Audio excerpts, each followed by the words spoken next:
அஸ்ஸலாமு அலைக்கும். அல்சியா சேனல்.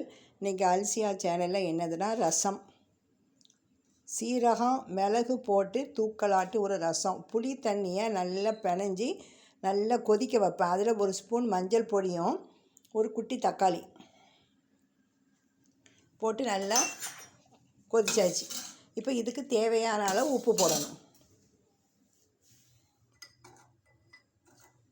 இதுக்கு தேவையான அளவு உப்பு போட்டாச்சு. இப்போ ரசத்துக்கு எப்போதும் வறுத்து பொடி பண்ணி வச்சுருப்பேன் மல்லி இலை, பொடியாக கழுவிய பொடியாக நறுக்கிய மல்லி இலை, கொஞ்சம் வெங்காயம், கொஞ்சம் வெந்தயம், கடுகு, கருவேப்பிலை, காயப்பொடி. இப்போ தேவையான அளவு எண்ணெய் விட்டு ரசத்தை தாளிச்சிடும். நம்ம புளி தண்ணியை நல்லா பிசைஞ்சு கொதிக்க வைக்கும் போது அந்த புளியில் உள்ள பச்சை வாடை இருக்காது. அதோட ஒரு தக்காளி பழம். புளி நிறைய போட மாட்டேன், கால்வலிக்காரங்களுக்கு புளி ஆகாது, நிறைய போட மாட்டேன். அதே மாதிரி மாசி சம்பல். இன்றைக்கி மாசி சம்பல். இப்போ ரசத்துக்கு ஃபஸ்ட்டு கடுகு வெடிச்சோன்னா கருவேப்பிலை, வெங்காயம், கொஞ்சோண்டு வெந்தயம் போட்டு நல்லா பொன்னிறமாக வரும்படி வறுத்துக்கூடாது. தேவையான அளவு காயப்பொடி எண்ணெயிலே போட்டுருங்க. இதையும் நல்லா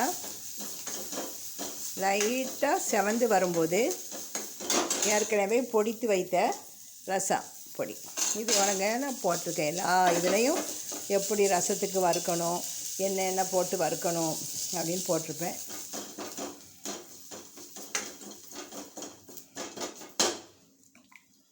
இப்போ நம்ம இதை போட்டு வறுத்தாச்சு.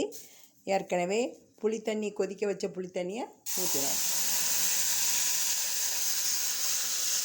இப்போ ரசம் தாளிச்சாச்சு. அது பொட்டு வந்தோடனே இறக்கிறணும். இப்போ மத்தியானம் ரசமும் மாசி டுனா ஃபிஷ் பொடி. இந்த டுனா ஃபிஷ் பொடி இப்படி கடைகளில் விற்கும். இவ்வளோ பாக்கெட்டு 100 ரூபா, 10 பாக்கெட் 100 ரூபா. இதை வாங்கி வச்சுக்கிடுங்க. ஒரு பாக்கெட்டில் 2 பேர் மாசி சம்பல் சாப்பிடலாம். தேவையான அளவு தேங்காய் பூ, எலுமிச்சப்பழத்தில் ஒரு பாதி மூடி, 2 பாக்கெட்டு டுனா ஃபிஷ் பொடி, இவ்வளோ நாட்டு உள்ளி பொடியாக நறுக்கணும். நம்ம பொடியாக நறுக்கினாதான் அது சம்பல் செய்கிறதுக்கு நல்லா இதாக இருக்கும், நல்லா வரும். ஒரு மிளகாய், எங்கள் காரத்துக்கு ஏற்ற மாதிரி நான் ஒரு மிளகாய் போட்டிருக்கேன். உங்களுக்கு காரம் அதிகமாகனா 2 மிளகாயும் போடலாம், 3 மிளகாயும் போடலாம். துருவிய தேங்காய் பூ. இந்த மாசி பொடி டுனா ஃபிஷ் இதை பொடி பண்ணும் போது அவங்க கெட்டு போகாமல் இருக்கிறதுக்கு லைட்டாக உப்பும் வத்தல், சுட்ட வத்தலையும் போட்டு தான் பிசைஞ்சு பொடி பண்ணுவாங்க. அப்போ தான் அது கெட்டு போகாது. அதனால் நம்ம காரம் உப்பும் காரமும் லைட்டாக போட்டுட்டு, பத்தாதுன்னா 2வது போடுங்க.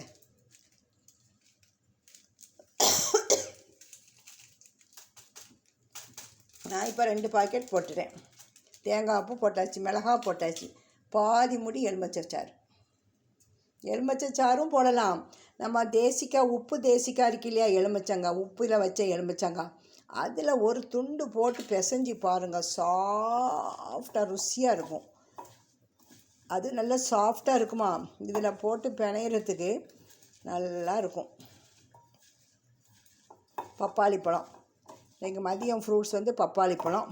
மாசி சம்பல் ரெடி ஆகிட்டு. இது தயிர் சாதம், அதுக்கப்புறம் எலுமிச்சை சாதம், எல்லா சாதத்துக்குமே இது நல்லாயிருக்கும். அதே மாதிரி காய்கறி சோறு, தக்காளி சோறு, எல்லாத்துக்குமே இது நல்லாயிருக்கும். நான் பிசைஞ்சாச்சு, ரெடி ஆகிட்டு. ரசம் தாளிச்சாச்சு.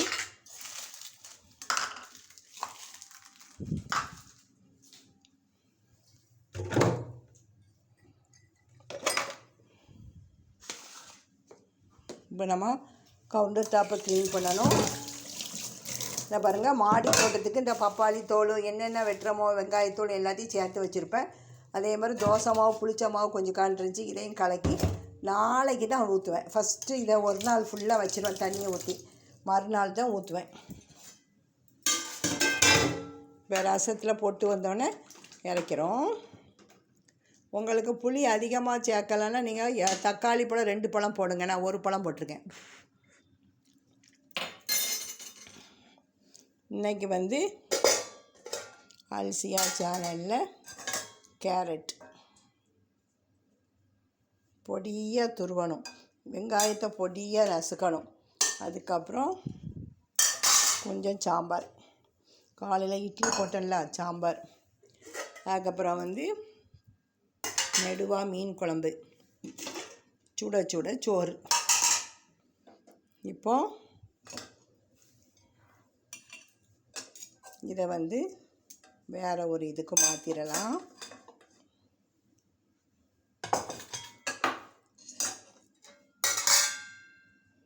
இந்த ரசம் போட்டு வந்துடுச்சு.